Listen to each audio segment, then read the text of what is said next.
Alhamdulillahirobbilalamin. Assalatu wassalamu ala asyrofil anbiya'i wal mursalin wa ala alihi washabihi ajmain.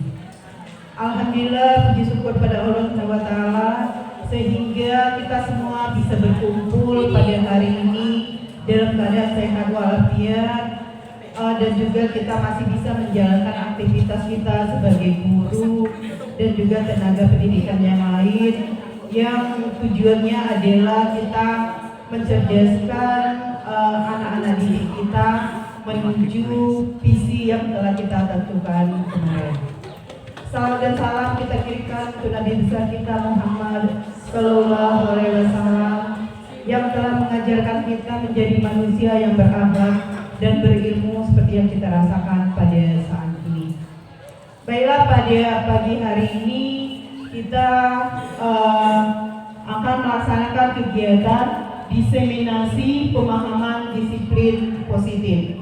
Disiplin positif ini sangat diperlukan untuk di sekolah kita membudayakan para peserta didik kita yang tidak terikat terhadap aturan, tetapi mereka menyadari sendiri bahwa itu penting untuk dilakukan. Nanti untuk lebih jelasnya saya dengarkan pemaparan dari CGC kita angkatan 10 yaitu Ibu Novia. Pada Ibu Novia kami persilakan.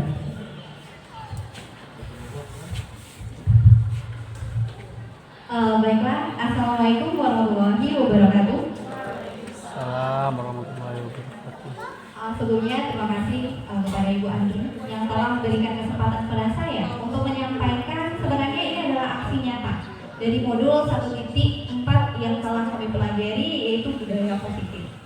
Selanjutnya, alhamdulillahirobbilalamin, wassalatu wassalamu ala asyrofil anbiya'i wal mursalin wa ala alihi washabihi rasulillah. Jadi pertama-tama marilah kita panjatkan puji dan syukur kita hadirat Allah Subhanahu wa taala yang mana berkat rahmat dan karunia-Nya kita dapat berkumpul di dalam ruangan kombel yang kita cintai ini. Selanjutnya salawat beserta salam tak lupa pula kita hadiahkan kepada junjungan kita Nabi besar Muhammad Sallallahu Alaihi Wasallam.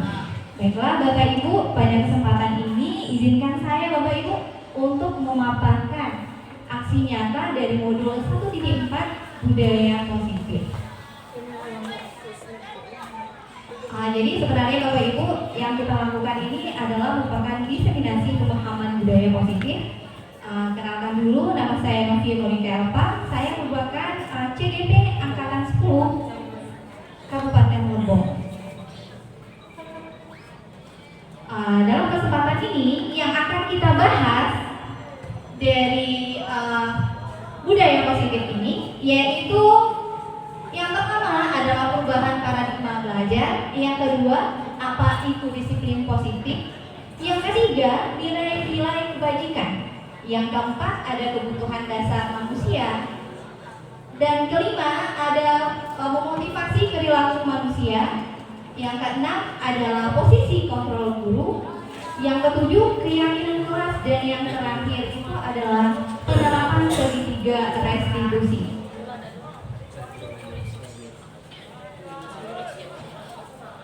Bapak Ibu, kita masuk pada materi yang pertama, yaitu pembelajaran dengan paradigma baru. Pada saat ini, pendidikan adalah sebuah tuntunan dalam hidup dan perkembangan.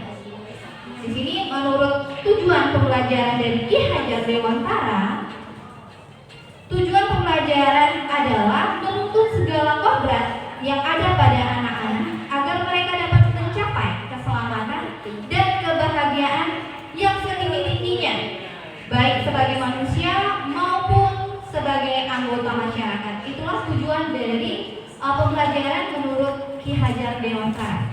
Selanjutnya, kodrat alam. Di sana dikatakan adanya kodrat alam dan kodrat zaman.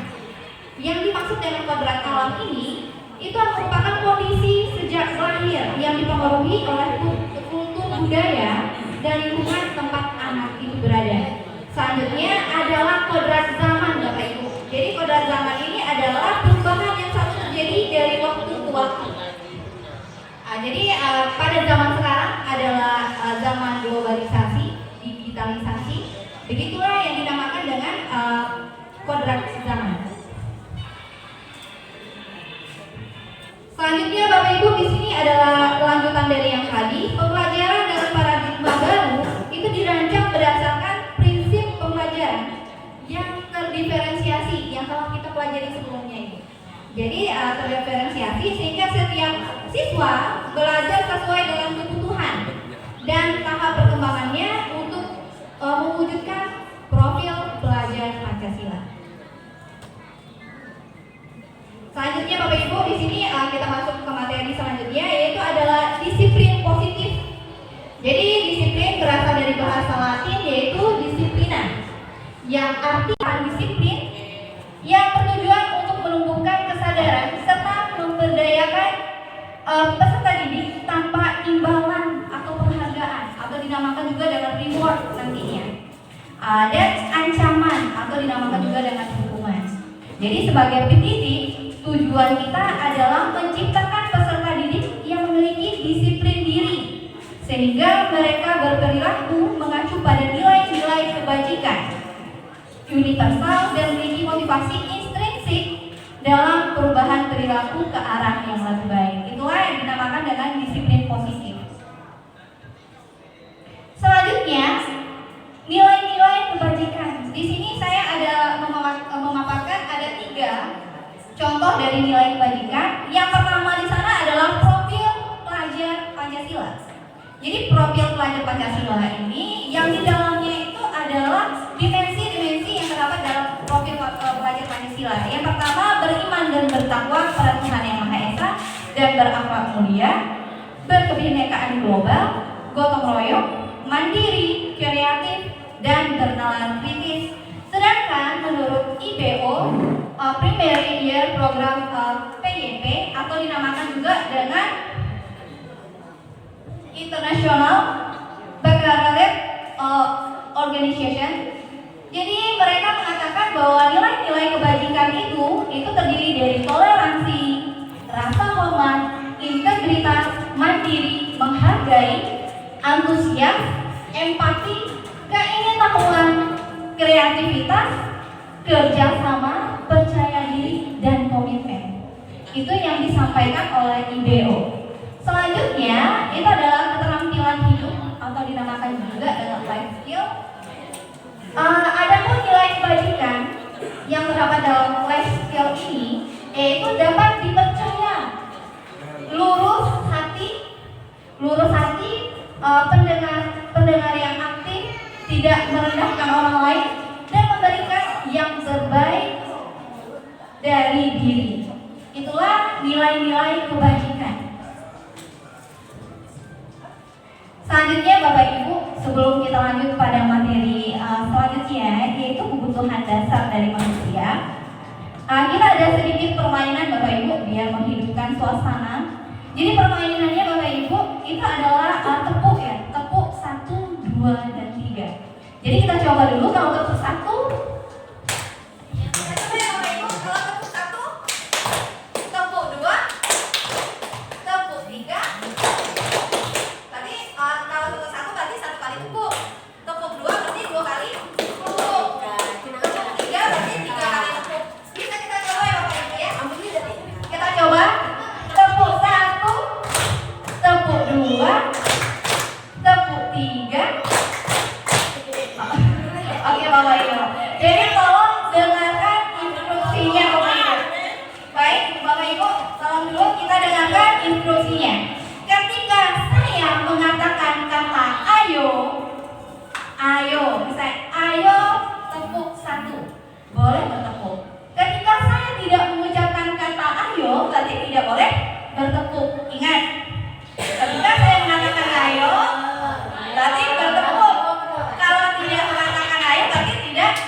Kebutuhan dasar manusia adalah segala sesuatu yang kita lakukan untuk mendapatkan apa yang kita inginkan. Seluruh tindakan yang kita lakukan memiliki tujuan tertentu, dan semua usaha terbaik yang kita lakukan adalah dalam rangka agar kebutuhan dasar kita terpenuhi dengan baik. Tadi mengapa kita melakukan ada SBY seperti itu? Untuk memenuhi kebutuhan kita. Kebutuhan apa?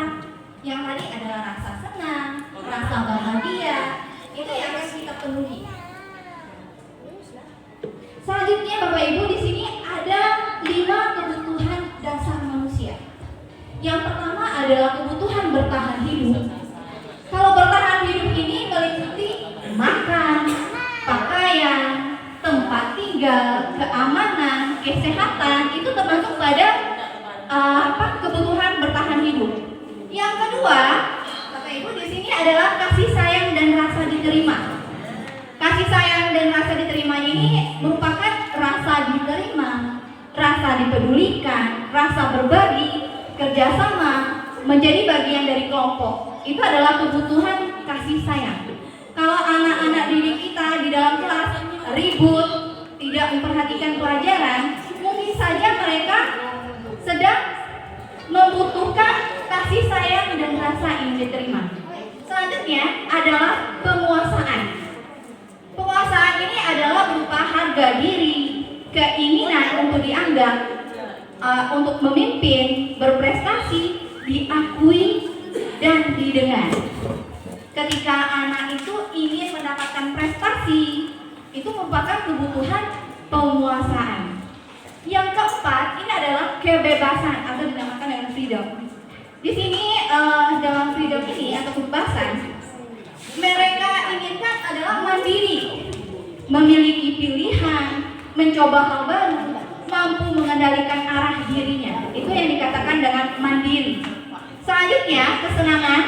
Kalau kesenangan ini seperti yang tadi, bermain, humor, antusias ya, dan tertawa. Itulah kebutuhan dasar dari manusia. Kita sebagai guru harus mengetahui kebutuhan apa yang dibutuhkan oleh siswa kita atau peserta didik kita. Misalnya, ada yang nakal di kelas mencolek-colek temannya, kebutuhan apa yang mereka penuhi? Misalnya mereka tidak mengumpulkan tugas atau mereka pas kita mengajar, mereka ribut. Kebutuhan apa yang akan mereka penuhi dari dirinya? Itulah tujuan dari mengetahui kebutuhan dasar manusia. Selanjutnya Bapak Ibu, dari kebutuhan dasar manusia itu tentunya ada motivasi yang memotivasi perilaku dari manusia. Di sini ada dua motivasi. Yang pertama adalah ekstrinsik. Ekstrinsik itu berarti dari luar, sedangkan intrinsik berarti dari dalam. Yang pertama di sini yang motivasi ekstrinsik, motivasi itu dilakukan untuk menghindari ketidaknyamanan atau hukuman. Mereka datang ke sekolah tepat waktu karena tidak mau dihukum. Itu termasuk pada motivasi ekstrinsik. Yang kedua, untuk mendapatkan imbalan atau penghargaan dari orang lain. Contohnya, si A pergi sekolah tepat waktu karena ingin mendapatkan penghargaan sebagai murid yang teladan. Jadi itulah dinamakan dengan motivasi ekstrinsik. Jadi ada motivasi dari luar. Yang lebih baiknya itu adalah motivasi intrinsik. Jadi seorang guru itu kita harus menumbuhkan yang namanya motivasi intrinsik. Motivasi intrinsik ini adalah motivasi dari dirinya, dari murid itu sendiri. Jadi untuk menjadi orang yang mereka inginkan dan menghargai diri sendiri dengan nilai-nilai yang mereka percaya. Jadi begitulah Bapak Ibu. Jadi tugas kita sebagai guru di dalam kelas, baik itu di dalam kelas maupun di dalam sekolah, yaitu menumbuhkan motivasi intrinsik dari peserta didik. Kita berupaya Bapak Ibu, untuk menghilangkan yang namanya motivasi ekstrinsik atau dari luar, baik itu hukuman maupun itu penghargaan. Penghargaan Bapak Ibu berlebih melakukan penghargaan juga berdampak tidak baik bagi peserta didik. Begitu juga dalam hukuman Bapak Ibu. Hukuman yang kita lakukan juga tidak baik, tidak berdampak baik bagi peserta didik. Mereka malah bukan untuk melakukan disiplin, tapi mereka merasa takut.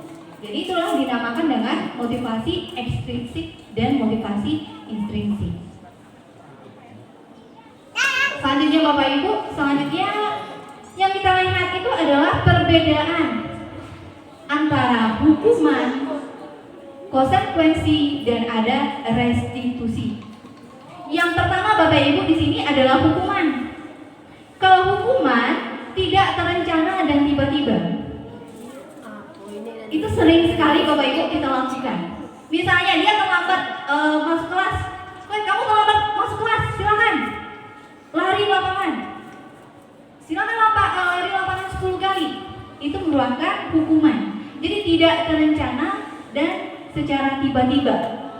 Murid tidak tahu apa yang akan terjadi. Jadi murid tidak tahu apa yang terjadi. Selanjutnya bersifat satu arah. Dikatakan bersifat satu arah ini antara yang memberikan hukuman saja. Saya memberikan hukuman. Jadi bersifatnya satu arah. Tidak ada umpan balik dari anak tadi. Selanjutnya berupa hukuman fisik dan psikis. Jadi itulah berupa hukuman Bapak Ibu. Kalau di dalam PMM dari modul PMM itu juga ada penjelasannya mengenai hukuman. Jadi hukuman ini bersifat tidak logis. Hukuman ini tidak bersifat logis. Selanjutnya ada konsekuensi. Konsekuensi ini terencana Bapak Ibu. Jadi ada kesepakatan di kelas. Contohnya, yang terlambat mengumpulkan tugas hari ini, berarti dia akan tinggal 10 menit pada waktu istirahat untuk mengerjakan tugas. Itu adalah konsekuensi. Ketika anak menumpahkan air di atas meja, berarti anak harus mengelapnya. Itu adalah konsekuensi. Berarti bukan berupa hukuman. Ketika kita belajar olahraga, misalnya belajar olahraga, anaknya telat 10 menit karena ganti baju, cari baju, inilah. Kita suruh dia lari 2 kali lapangan basket. Itu merupakan konsekuensi, bukan berupa hukuman. Berarti konsekuensi ini tergantung dari pelajaran apa yang kita ajarkan juga. Selanjutnya, murid tetap dibuat tidak nyaman. Tetap saja mereka juga merasa tidak nyaman ketika kita beri konsekuensi. Selanjutnya, sikap guru selalu memonitor murid. Kamu telat ya? Berapa kali kamu telat? Jadi di sini sikap guru selalu memonitor muridnya. Selanjutnya ada restitusi. Restitusi ini proses menciptakan kondisi bagi murid untuk memperbaiki kesalahan. Jadi kita mendorong siswa atau peserta didik untuk mengakui kesalahannya sendiri dan mencari solusi atas kesalahannya. Selanjutnya proses kolaboratif yang mengajarkan murid untuk mencari solusi sendiri katanya. Jadi restitusi ini yang kita lakukan adalah bukan langsung menghukum, tapi kita tanyakan dulu sesuai dengan kebutuhan dasar manusia. Kamu memiliki alasan melakukan itu. Kenapa kamu melakukan itu? Apa yang kamu bisa lakukan untuk memperbaiki kesalahan itu? Itulah yang dilakukan pada restitusi. Enggak nampak ya Bapak Ibu ya? Tidak ya Bapak Ibu ya. Kalau di sini ada misalnya ya nggak jelas. Di sini mencatat 100 kali di dalam buku kalimat saya tidak akan terlambat lagi. Itu merupakan suatu hukuman Bapak Ibu. Kalau kita menyuruh anak untuk mencatat 100 kali kalimat saya tidak akan terlambat lagi, itu merupakan hukuman. Lari mengelilingi lapangan basket 2 kali karena terlambat hadir di sekolah. Terlambat hadir ya Bapak Ibu, terlambat hadir. Berarti dia merupakan hukuman. Murid diminta untuk push up 15 kali karena tidak menggunakan masker. ke sekolah. Itu merupakan hukuman. Jadi hukuman ini menyakiti, bersifat menyakiti. Selanjutnya, menggantikan kertas ya, gambar yang telah dicoret-coret. Berarti itu adalah konsekuensi. Mereka harus mengganti kertas yang telah mereka coret-coret. Kertas temannya yang telah dia coret-coret. Itu adalah konsekuensi. Selanjutnya, membersihkan tumpahan air di meja. Jadi dia membersihkan tumpahan air di meja itu merupakan konsekuensi yang harus dia lakukan. Selanjutnya adalah ini Bapak Ibu yang saya katakan tadi. Lari mengelilingi lapangan basket 2 kali karena terlambat 10 menit untuk pelajaran PJOK. Ini dikatakan sebagai konsekuensi. Karena ketika pelajaran PJOK kita meminta untuk melakukan pemanasan. Jadi itu dikatakan sebagai konsekuensi. Kalau pelajaran lain, contohnya misalnya saya adalah guru biologi. Silakan sebutkan 5 bahasa Latin. Buah, misalnya buah, 5 bahasa Latin buah. Ketika mereka terlambat, itu merupakan konsekuensi. Misalnya guru PKN, silakan baca undang-undang. Guru PKN ini silakan KWU ya, silakan membacakan undang-undang. Itu merupakan konsekuensi. Jadi itulah perbedaan antara hukuman dan konsekuensi. Nah, ini Bapak Ibu, ini nampak ya Bapak Ibu, kelihatan. Silakan Bapak Ibu dilihat dulu. Membersihkan coretan yang dibuatnya di meja tulis. Itu merupakan hukuman apakah konsekuensi? Konsekuensi ya. Selanjutnya, murid diminta untuk push up 15 kali karena tidak menggunakan masker ke sekolah. Itu termasuk apa? Hukuman. Menggantikan kertas tugas teman yang telah dicoret-coret, Bapak Ibu. Konsekuensi. Kalau berjemur di lapangan basket pukul 12 siang karena ngobrol dengan teman. Hukuman nih Bapak Ibu ya. Selanjutnya, murid diminta bertelanjang kaki sepanjang hari karena tidak menggunakan sepatu berwarna hitam sesuai dengan peraturan sekolah. Hukuman. Kehilangan 10 menit jam istirahat untuk mengerjakan tugas karena terlambat datang dan tertinggal pelajaran selama 10 menit. Konsekuensi. Selanjutnya, duduk di bangku di pinggir lapangan pada jam istirahat. Tidak diizinkan bermain oleh guru piket karena mencederai teman saat bermain di lapangan. Konsekuensi. Baiklah Bapak Ibu, tepuk tangan dulu Bapak Ibu. Jadi pemahaman kita mengenai hukuman dan konsekuensi ini sudah baik. Posisi sebagai teman. Yang keempat, pemantau. Dan yang kelima ini adalah manajer. Itu adalah posisi kontrol dari seorang guru. Jadi Bapak Ibu, ini adalah contoh dari penerapannya. Tentunya Bapak Ibu, ini sangat sering kita temukan dalam keseharian kita sebagai seorang guru. Kalau di sini contohnya adalah siswa memakai atribut lengkap saat upacara bendera. Yang pertama, penghukum. Kalau penghukum ini suaranya cenderung keras. Bapak ya, kalau di sini patuhi aturan sekolah, lalu berdiri di depan barisan. Atau silakan berdiri di belakang. Itu merupakan sikap dari penghukum. Selanjutnya ada pembuat rasa bersalah. Jadi pembuat rasa bersalah ini contohnya, kalau di sini beberapa kali ibu guru harus memberitahu kamu, ibu kecewa sama kamu. Tetapi dalam kehidupan kita, keseharian kita yang kita lakukan seperti ini. Aduh nak, berapa kali ibu kasih tahu sama kamu? Masa iya tidak bisa-bisa? Ibu kecewa sama kamu. Jadi di sana adalah membuat rasa bersalah. Membuat rasa bersalah ini membuat anak menjadi merasa bersalah dan perilakunya tidak berubah, Bapak Ibu. Mereka akan berpura-pura melakukan sesuatu karena takut merasa bersalah. Sedangkan pada hukuman tadi, anak-anak ini akan mengungkapkan, kenapa saya dihukum? Saya nggak mau dihukum, kenapa saya dihukum? Dan terkesan melawan. Selanjutnya, teman, Bapak Ibu. Posisi kita sebagai teman. Sebenarnya posisi kontrol teman ini menurut kita ini bagus ya. Berarti kita bisa melakukan kolaborasi dengan siswa. Tetapi posisi teman ini juga tidak baik Bapak Ibu bagi kita seorang guru. Kalau di sini, kalau posisi teman, indikatornya, ayolah yang tertib, buat ibu bangga. Kali ini tidak apa-apa salah. Atau contohnya, oi Andi. Oh, misalnya Budi misalnya. Misalnya Bapak Ibu maaf, menanya misalnya oi Budi. Oke apa? Ayo tepuk 1.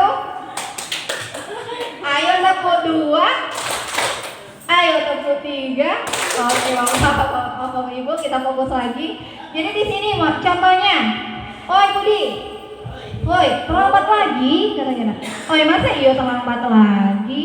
Sudahlah cepatlah masuk kelas. Nanti biarlah ibu yang isi absen. Itu adalah seorang teman. Begitulah posisi sebagai orang teman. Tetapi Bapak Ibu, posisi tersebut itu tidak bagus. Kenapa tidak bagus? Anak-anak menjadi tergantung kepada satu guru saja. Misalnya saya memberi izin, itu ada Ibu Nopi, tidak usah lah kita Ibu Nopi bisa ngasih kita izin lah, gitu. Jadi posisi teman ini juga tidak bagus Bapak Ibu untuk kita. Selanjutnya adalah posisi pemantau. Misalnya, kamu datangnya udah telat berapa kali? Apa hukuman bagi kamu yang udah telat selama itu? Misalnya kamu sudah telat berapa lama?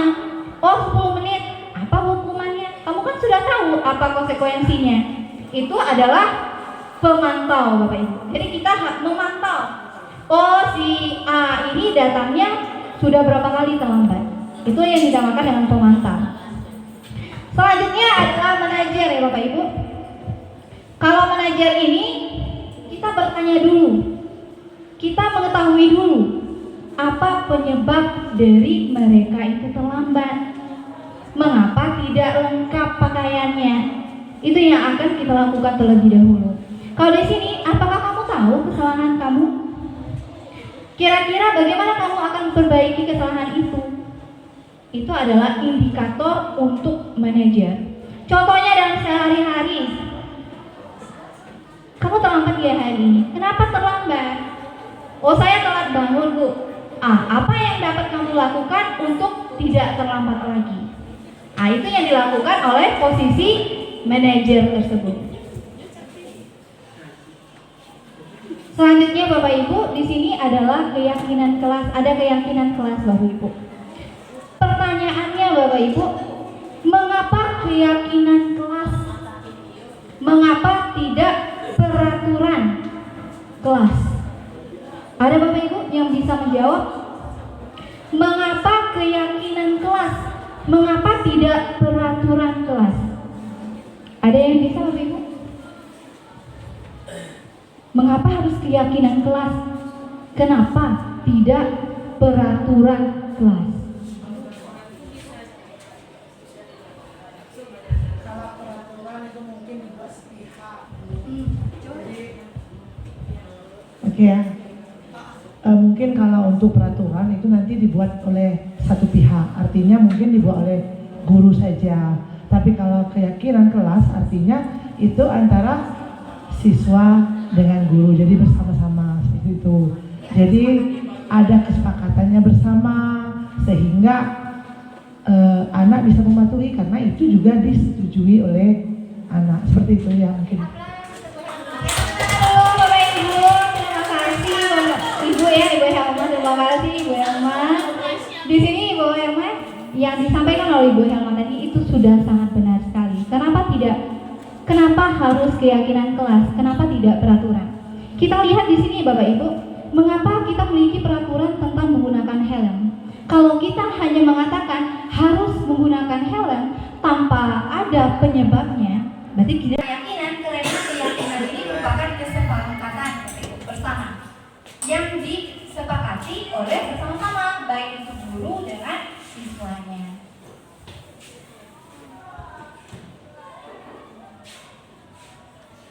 Selanjutnya Bapak Ibu, bagaimana pembentukan keyakinan kelas. Jadi keyakinan kelas ini itu lebih abstrak, lebih pendek dibandingkan dengan pernyataan yang lainnya. Berupa pernyataan universal, dibuat dalam bentuk positif. Selanjutnya sedikit saja agar mudah diingat. Tidak perlu Bapak Ibu sampai 20 kesepakatan kelas atau keyakinan kelasnya sampai 20. Cukup beberapa saja tetapi mudah diingat. Selanjutnya sesuai dengan kondisi kelas dan sekolah agar mudah diterapkan. Contohnya kalau di sini sesuai dengan kondisi sekolah dan kelas. Contohnya menggunakan HP. Ada peraturan kelas, ada kesepakatan kita tidak boleh menggunakan HP ketika proses pembelajaran. Tapi jika dibutuhkan dan disepakati bersama, berarti boleh.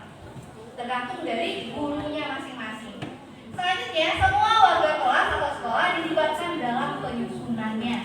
Seperti yang Ibu katakan tadi, bukan hanya satu pihak saja, tapi ada beberapa pihak untuk menyusun kesepakatan kelas tersebut. Ini Bapak Ibu contohnya, ini tidak terlalu apa Bapak Ibu. Di sini contoh keyakinan kelas itu di SMA kelas 11 ya, MIA 2, SMA 1 Sinunukan. Jadi itu contohnya di sini, berdoa sebelum dan sesudah pembelajaran. Masuk kelas tepat waktu. Jadi itu merupakan keyakinan. Jadi mereka yakin bahwa tepat waktu itu merupakan suatu tanggung jawab dan bentuk suatu disiplin diri mereka. Selanjutnya berpakaian bersih dan rapi. Berarti keyakinan mereka apa? Yakin bahwa kebersihan itu adalah baik.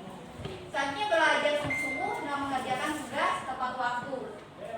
Jadi mereka berusaha menghargai dirinya sendiri. Yang kelima, tidak berisik saat guru menerangkan materi pembelajaran.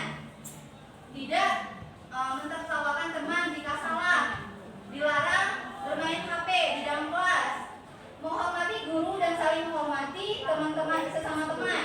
Itu juga merupakan contoh dari keyakinan kelas. Selanjutnya Bapak Ibu, ini adalah materi tentang segitiga restitusi. Tentunya Bapak Ibu sudah pernah mendengar ya Bapak Ibu tentang segitiga restitusi. Jadi segitiga restitusi ini merupakan suatu cara kita untuk menyelesaikan suatu permasalahan yang terjadi pada siswa. Yang pertama, sisi pertama segitiga restitusi itu adalah menanyakan, menstabilkan identitas. Ini yang pertama, sisi pertamanya adalah menstabilkan identitas. Jadi menstabilkan identitas ini kita semua akan melakukan hal yang baik yang bisa kita lakukan. Jadi yang pertama yang kali kita lakukan adalah menstabilkan identitas. Berarti kita merasa membuat anak itu ketika mereka merasa bersalah menjadi merasa sukses Bapak Ibu. Jadi dia menggeser yang namanya perasaan gagal menjadi perasaan berhasil nantinya. Selanjutnya adalah validasi tindakan yang salah. Jadi kita menanyakan pada anak, semua perilaku memiliki alasan. Tentunya anak juga memiliki alasan ketika melakukan hal tersebut. Selanjutnya menanyakan keyakinan. Kita semua memiliki motivasi intrinsik. Jadi apa yang dapat kita lakukan untuk menyelesaikan permasalahan tersebut? Bapak Ibu, sebelumnya Bapak Ibu, ayo tepuk 2. Ayo tepuk 2. Ayo tepuk 1. Ayo tepuk 3. Tepuk 3.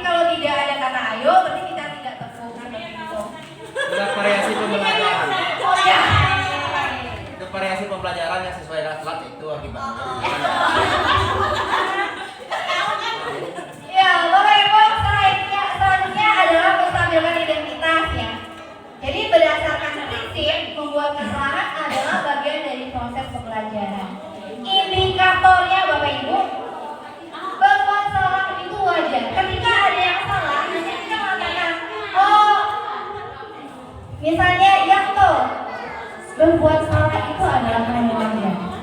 Nah, jadi seperti itu. Langkah awal kita melakukan menstabilkan identitas. Tidak ada manusia yang sempurna. Selanjutnya, ibu atau bapak juga pernah melakukan itu. Ibu atau bapak tidak mau mencari siapa yang salah, tetapi ibu bapak ingin mencari solusi dari permasalahan ini. Jadi itu yang pertama kali kita lakukan ketika ada anak yang salah, bapak ibu. Bukan langsung menghukum seperti itu. Selanjutnya, kamu berhak merasa begitu. Itu adalah langkah awal segitiga restitusi. Selanjutnya, bapak ibu, di sini ada memvalidasi tindakan yang salah. Memvalidasi tindakan yang salah ini berdasarkan prinsip setiap perilaku berupaya memenuhi suatu kebutuhan tertentu.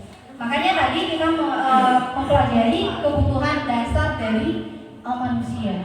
Jadi mereka melakukan sesuatu itu ada alasannya, karena untuk memenuhi kebutuhan tertentu dari mereka. Yang kita lakukan, bapak ibu, menanyakan, kamu pasti punya alasan mengapa melakukan hal itu. Padahal kamu bisa melakukan yang lebih buruk dari itu. Kamu patut bangga karena telah memenuhi suatu yang penting bagimu. Kamu melakukannya karena mempertahankan suatu yang penting bagimu. Itu adalah indikatornya yang kita katakan ketika memvalidasi tindakan yang salah. Selanjutnya, menanyakan keyakinan. Keyakinan yang telah kita buat tadi, kesepakati. Berdasarkan prinsip teori kontrol bahwa pada dasarnya kita termotivasi secara intrinsik atau dari dalam. Apa keyakinan kelas kita? Jadi dalam langkah ketiga ini yang kita tanyakan itu adalah apa keyakinan kelas kita? Apa nilai-nilai apa yang telah kita sepakati bersama? Seperti apa gambaran sebuah kelas yang ideal menurut kamu? Atau lagi kamu ingin menjadi orang yang seperti apa? Itu adalah indikator dari restitusi segitiga restitusi. Jadi bapak ibu, ketika seorang anak melakukan kesalahan, jadi seorang guru ini tidak harus langsung menghukum anak. Jadi kita harus mengetahui dulu penyebabnya, mengapa anak seperti itu, dengan melakukan langkah segitiga restitusi. Yang pertama adalah menstabilkan identitas. Contohnya bapak ibu, misalnya seorang anak itu terlambat, kita panggil anaknya, sini Budi, kenapa kamu terlambat hari ini? Ibu juga pernah melakukan hal seperti itu. Dulu ibu juga pernah melakukan hal seperti itu. Menurut kamu apakah terlambat itu baik? Oh, tidak baik, pasti kata Budi, tidak baik. Bagaimana caranya kamu memperbaiki hal tersebut? Nah, seperti itulah langkah-langkah dari restitusi bapak ibu. Jadi tidak harus langsung menghukum. Kamu terlambat, selamat itu, kamu ini, salah seperti itu. Jadi itulah, iya bapak ibu, jadi ada tahapannya. Jadi setiap hari.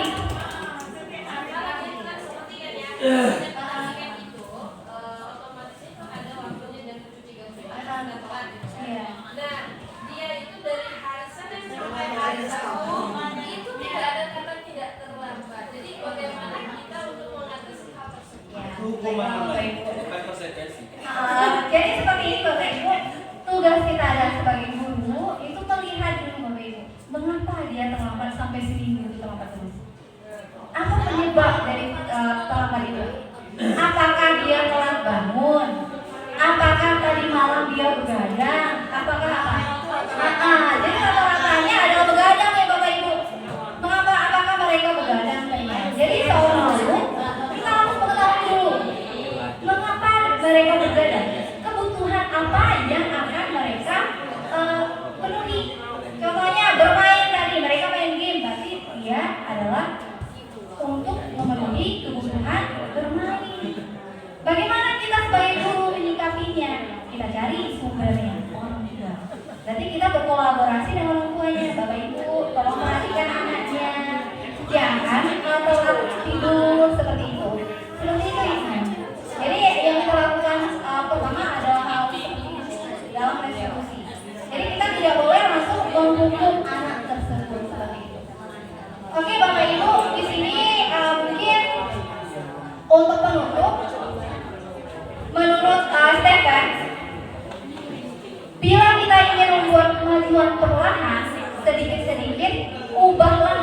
dan perilaku Anda. Namun bila kita ingin memperbaiki cara-cara utama kita, maka kita perlu mengubah kerangka acuan kita. Ubahlah bagaimana Anda melihat dunia, bagaimana Anda berpikir tentang manusia, ubahlah paradigma Anda, skema pemahaman dan penjelasan aspek-aspek tertentu tentang realitas. Jadi Bapak Ibu, silakan Bapak Ibu jika ada yang ingin ditanyakan sebelum saya tutup presentasi saya pada hari ini, boleh Bapak Ibu. Silakan Bapak Ibu jika ada yang ingin bertanya. Boleh Bapak. Siswa yang baik.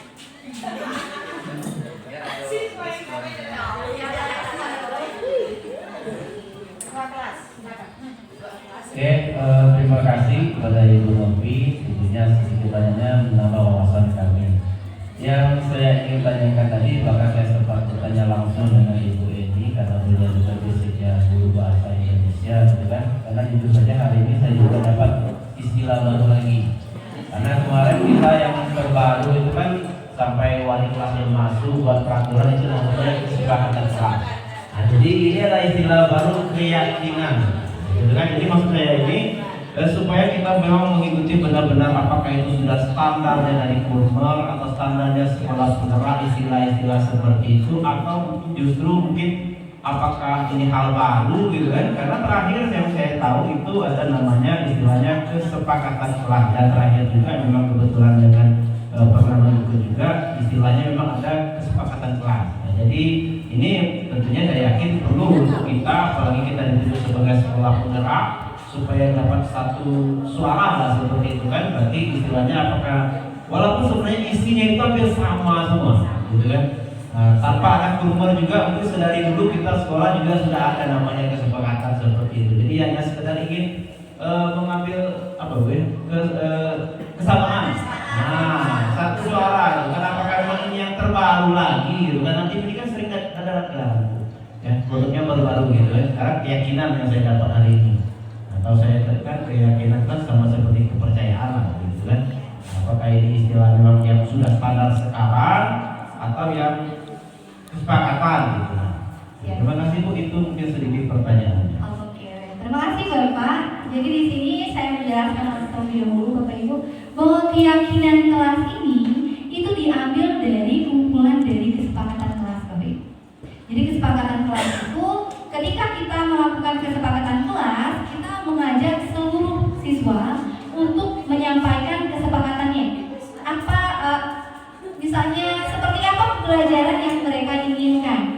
Jadi dari beberapa kesepakatan tersebut kita jadikan sebagai keyakinan kelas Bapak. Jadi keyakinan kelas ini merupakan kumpulan dari kesepakatan kelas yang kita yakini. Contohnya Bapak Ibu seperti ini. Anak tidak boleh berlari-lari di koridor ketika basah. Keyakinan kelasnya apa Bapak Ibu? Mereka takut akan keselamatannya. Keyakinannya adalah keselamatan ketika mereka berlari-lari di koridor bakalan terjatuh. Jadi yang namanya keyakinan ini adalah penciutan Bapak Ibu, penciutan dari kesepakatan kelas. Jadi kumpulan dari beberapa kesepakatan kelas itu sudah kita kesepakati dan ambil dari beberapa itu menjadi keyakinan kelas. Contohnya disiplin, masuk kelas tepat waktu. Itu adalah contohnya. Sedangkan disiplin yang lain ada yang lainnya Bapak Ibu, menggunakan baju yang rapi sesuai dengan peraturan sekolah. Itu kan sebenarnya adalah disiplin. Tapi yang kita ambil adalah satu, disiplin dalam proses pelajaran. Ada yang lain lagi, misalnya menghargai guru, menghargai teman, atau meminjam sesuatu punya teman, itu harus izin dulu. Itu kesepakatan kelas. Misalnya izin terlebih dahulu meminjam punya teman. Tetapi dalam keyakinan kelas yang kita buat adalah menghargai sesama teman. Jadi menghargai sesama teman itu bisa ketika meminjam, ketika mereka berkata, berperilaku misalnya berbicara dengan baik dengan teman, seperti itu. Jadi kumpulan penciutan dari kesepakatan kelas itu menjadi menjadi keyakinan kelas. Jadi yang dipakai sekarang istilahnya keyakinan. Iya, kesepakatan dan keyakinan kelas. Jadi seperti itu. Jadi ketika kita melakukan kesepakatan kelas, kita lihat kesepakatan kelasnya apa, keyakinan kelasnya apa. Kita meyakini bahwa apa? Seperti itu Bapak. Pak Asep. Iya, sama-sama Bapak. Ada yang ingin ditanyakan lagi Bapak Ibu? Boleh?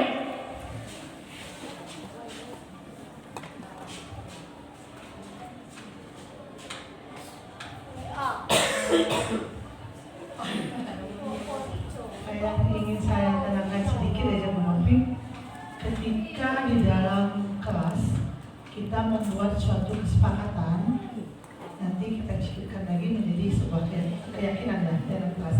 Ada beberapa dari yang kita sepakati itu menjadi keyakinan kelas. Bolehkah tidak ketika suatu kelas itu sudah membuat itu dibuat juga apa sih namanya? Dikatakan hukuman juga tidak. Artinya jika anak itu ada satu atau dua orang melanggar tanpa sengaja ataupun disengaja, kira-kira boleh tidak disepakati juga? Itulah yang dinamakan dengan konsekuensi dari Bapak Ibu. Ketika mereka misalnya Ibu bilang tadi dia terlambat 10 menit, sedangkan di dalam sana kita harus masuk tepat waktu dalam proses pembelajaran. Anaknya terlambat 10 menit, apa yang harus kita lakukan? Ya, yang pertama ya Bapak Ibu, kalau Ibu ingin menerapkan konsekuensi, berarti Ibu misalnya mengajar apa? Ekonomi. Contohnya misalnya mereka telat, silakan Nak sebutkan atau jelaskan mengenai misalnya 3 kebutuhan manusia, baik itu kebutuhan primer, tersier, itu sekunder, seperti itu. Jadi itu konsekuensinya, tidak boleh bentuk hukuman. Jadi tidak boleh kita buat kira-kira maksudnya posisinya kita sepakati di awal. Iya, Ibu. Kalau konsekuensi itu kita sepakati dari awal. Ya maksudnya contoh begini, yang tidak berpakaian rapi kan tidak berpakaian rapi. Kira-kira pas kita masuk itu ada anak yang bajunya keluar. Nah seperti itu. Apakah boleh kita sepakati di awal hukuman sebenarnya ini? Konsekuensinya kita sepakati di awal. Berarti kalau dia masukkan baju keluar, konsekuensinya harus apa sepertinya? Ya boleh Bapak Ibu. Kita sepakati bersama di awal. Ya boleh Bapak Ibu. Boleh. Ya, tetapi Bapak Ibu alangkah baiknya kalau jika mereka melakukan hal yang terus-menerus seperti tadi, bisa besok juga yang keluar, besok juga, makanya kita melakukan segitiga restitusi.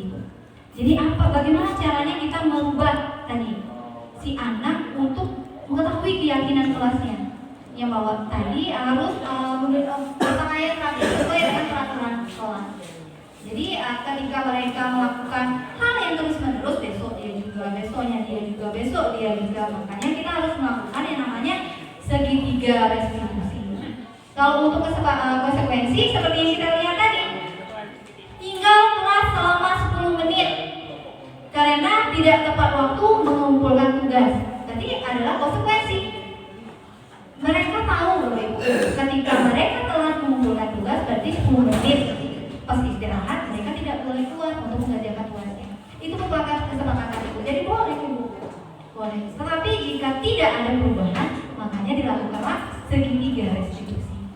Apa penyebab dari hal itu? Karena berulang-ulang kali.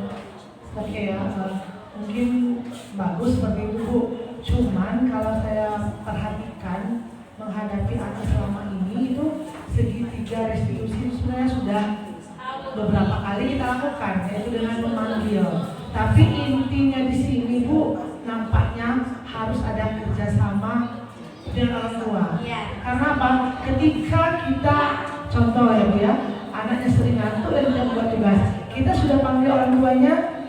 Kalau dari awal kami memantau anak Ibu seperti ini, penyebabnya dia kadang anak jujur ya Bu Novi. Saya sering tanya anak jujur. Banyak anak kita yang tidur di atas jam 12 dengan kondisi main game.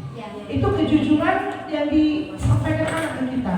Ketika kita menyampaikan ke orang tuanya, lalu kita ajak orang tuanya kerjasama untuk memantau malam seperti itu, yang sampai anak seperti itu. Tapi mungkin orang tua yang belum terlalu memahami, jadi di situ mungkin susah ya kita di sini. Bukan tantangan bagi Tantangan dia, di situ tantangannya. Karena apa? Dari orang tua itu. Yang kedua, kalau kami lihat kondisi keluarga, ya ada yang mungkin tinggal dengan neneknya, malahan tidak dipantau langsung oleh orang tuanya. Itu yang banyak terjadi. Jadi ketika kita ingin dengan sehingga diskusi tadi bagus, tapi perlu peningkatan ibu dan ada kolaborasi antara dengan orang tua. tergantung jadi permasalahan apa itu Bapak Ibu. Seperti contohnya mengumpulkan tugas. Tentunya kalau mengumpulkan tugas kita bertanya dulu, kamu sudah tidak? Berapa kali tidak mengumpulkan tugas? Apa penyebabnya? Dulu ibu juga pernah seperti itu. Tapi apakah kamu merasa apakah hal tersebut salah? Pasti menjawab ya Bu, salah. Jika itu salah, apa yang harus kamu lakukan untuk memperbaiki kesalahan tersebut? Bu, saya akan mengumpulkan tugas Bu. Untuk besok saya akan mengumpulkan tugas tepat waktu. Apakah bisa Ibu percaya hal seperti itu? Bisa Bu. Berarti kamu melanggar tentang apa? Kedisiplinan. Nah, jadi yang kita tumbuhkan adalah keyakinan tadi Bu. Berarti seperti saya contohkan tadi, kita pakai helm itu karena kita yakin Bapak Ibu. Karena helm itu bisa melindungi ya keselamatan kita ketika kecelakaan. Jadi mengurangi benturan. Jadi itu kepercayaan kita. Jadi yang kita harapkan tadi Bapak Ibu di kelas juga seperti itu. Anak itu yakin bahwa disiplin itu dapat dilakukannya dengan cara hadir tepat waktu di sekolah. Jadi kita menumbuhkan rasa keyakinan itu, motivasi intrinsik dari diri sendiri. Jadi bukan hanya karena ekstrinsik tadi. Kalau ekstrinsik Ibu, dia datang tepat waktu karena takut dihukum, berarti ekstrinsik dari luar. Dia tepat waktu ke sekolah karena penghargaan, itu ekstrinsik.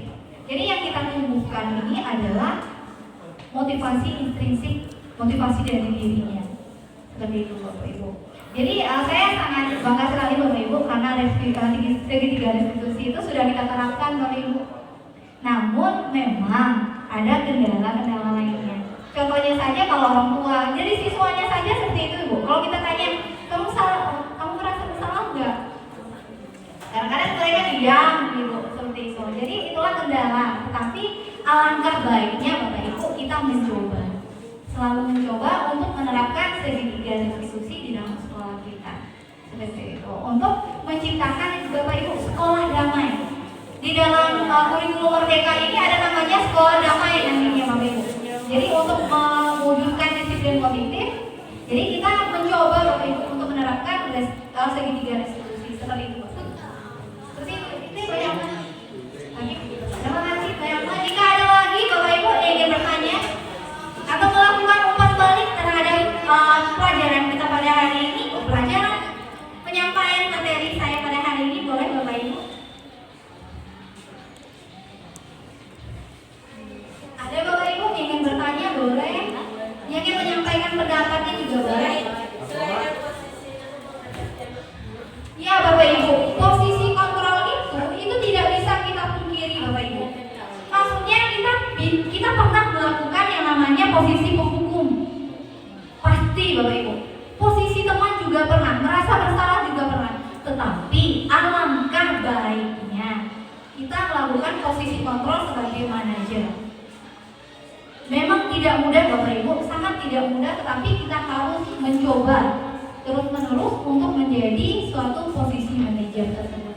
Seperti itu Bapak Ibu, ada yang ingin ditanyakan? Silakan Bapak Ibu, jika ada yang ingin ditanyakan lagi Bapak Ibu.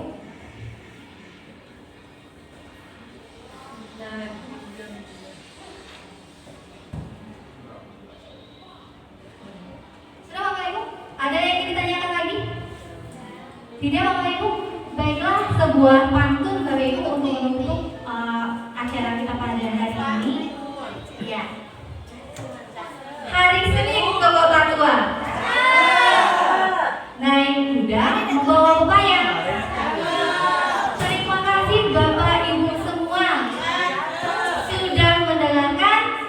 penjelasan dari saya. Demikian mungkin yang dapat saya sampaikan. Wabillahi taufiq wal hidayah. Wassalamualaikum warahmatullahi wabarakatuh. Salam guru penggerak, tergerak, bergerak, dan menggerakkan. Terima kasih buat semuanya.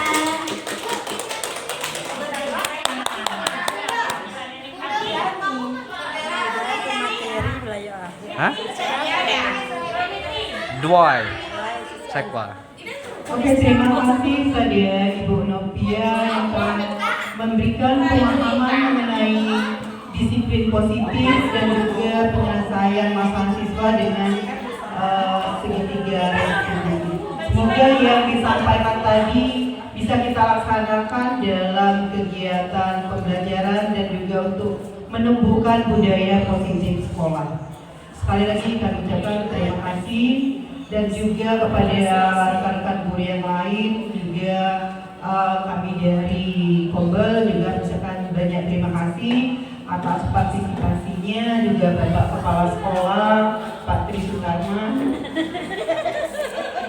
atas dukungannya untuk pelaksanaan penyampaian dari hasil pembelajaran modul dari Ibu Novia CIP Angkatan 10. Oke, untuk sesi berikutnya kita lanjutkan pemaparan dari Pak Tri Sutarman selaku Kepala Sekolah dan juga Wakil Kurikulum keahlian ganda, Pak ya. Jadi ini dia. Assalamualaikum warahmatullahi wabarakatuh. Perkenalkan, nama saya Tri Sutarman MPD. Saya Wakil Kepala Sekolah Bidang Kurikulum di SMA Negeri Tegalpong yang kebetulan diberi kepercayaan dalam tugas sebagai PLA Kepala Sekolah yang pada saat ini sedang melaksanakan tugas Ketahanan Susu Mekah. Terkait dengan kegiatan yang disampaikan oleh Ibu Novi kemarin beberapa hari yang lalu tentang diseminasi budaya positif, ini alhamdulillah sangat mudah untuk kami pahami dan sangat mudah kami mengerti, juga dengan teman-teman guru yang lainnya, dan insya Allah apa yang kami dapatkan ini bisa kami terapkan dan kami implementasikan di dalam kegiatan sehari-hari di SMA Negeri Tegalpong. Dan kedepannya insya Allah kami akan konsisten untuk melaksanakan budaya positif ini di SMA Negeri Tegalpong. Demikian saya Ri. Assalamualaikum warahmatullahi wabarakatuh. Assalamualaikum warahmatullahi wabarakatuh. Saya Dwi Satika, merupakan guru di SMA Negeri Tegalpong ini. Setelah saya mengikuti kegiatan diseminasi yang dipimpin oleh Ibu Novia Monika kemarin, banyak hal yang atau pengetahuan yang saya dapatkan mengenai budaya positif, dan materi-materi yang didapat di dalam budaya positif itu akan sangat baik jika diterapkan di sekolah kami ini.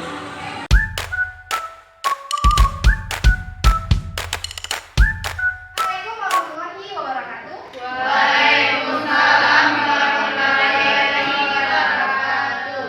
Baiklah, anak-anak semuanya. Jadi hari ini kita akan melakukan atau pembuatan kesepakatan kelas dan ada keyakinan kelas.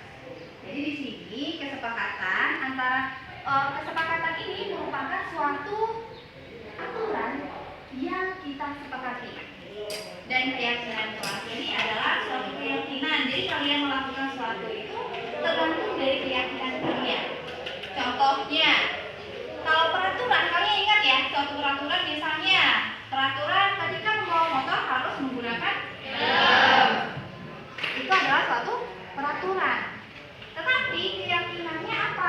Keyakinannya adalah ketika kalian menggunakan helm itu karena untuk menjaga keselamatan kalian. Jadi keyakinannya adalah menjaga keselamatan, bukan hanya sebuah peraturan tadi.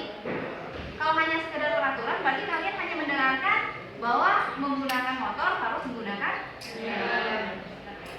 Berarti ya, jadi sekarang kalian boleh menulis apa-apa saja yang kalian inginkan di dalam kelas.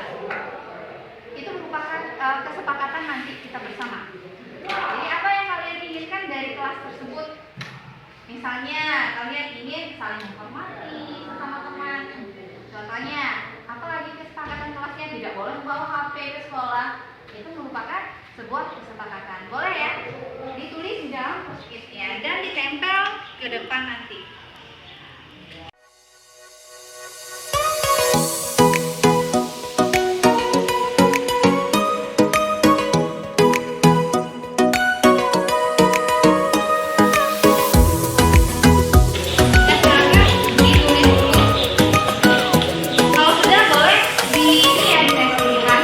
Gonna take it slow when I'm loving you. Gonna take it slow. When I'm loving you.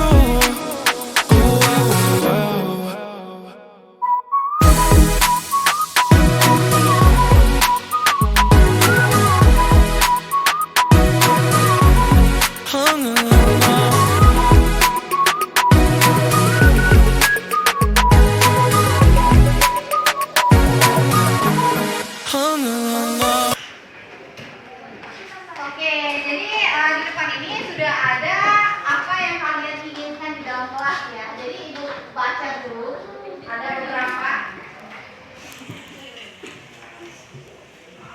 Oh, ada yang menginginkan kelasnya bersih.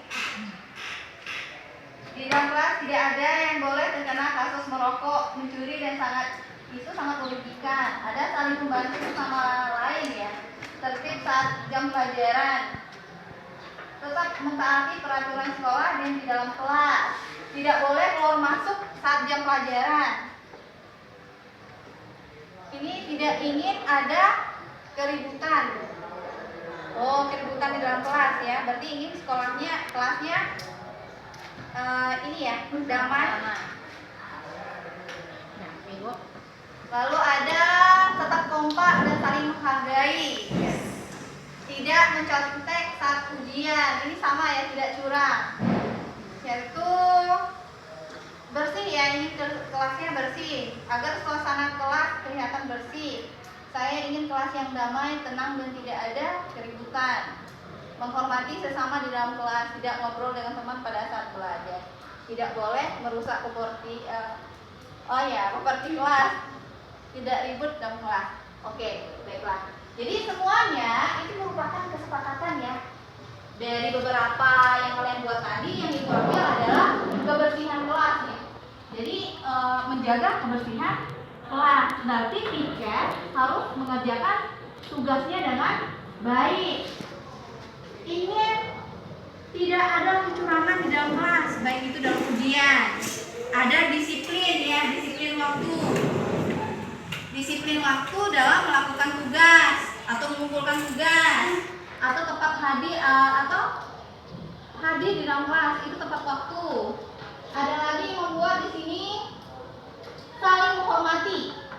Jadi saling menghormati antara sesama, baik tidak sesama kawan juga dengan menghormati guru. Itu saja ya untuk kesepakatan kelasnya. Tentunya keyakinannya yang kita ambil dari kesepakatan yang kalau kalian buat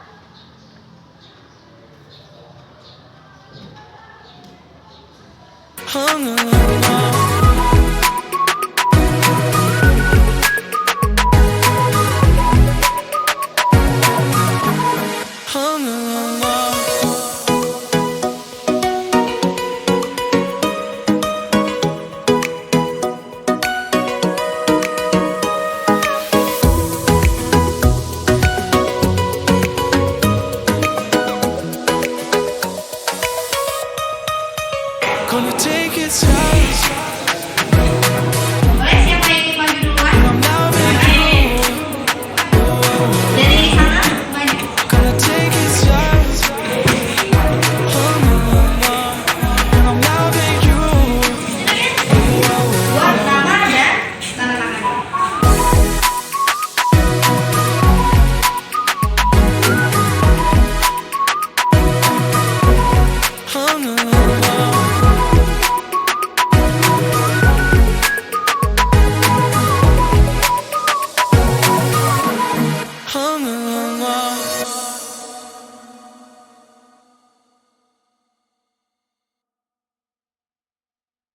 Baiklah, bagaimana perasaan kalian setelah menerapkan keyakinan dan kesepakatan kelas? Jadi setelah ketika kami menerapkan keyakinan dan kesepakatan kelas, kami lebih nyaman berada di dalam kelas. Oh, demikian. Berarti keyakinan itu penting ya? Ya, penting.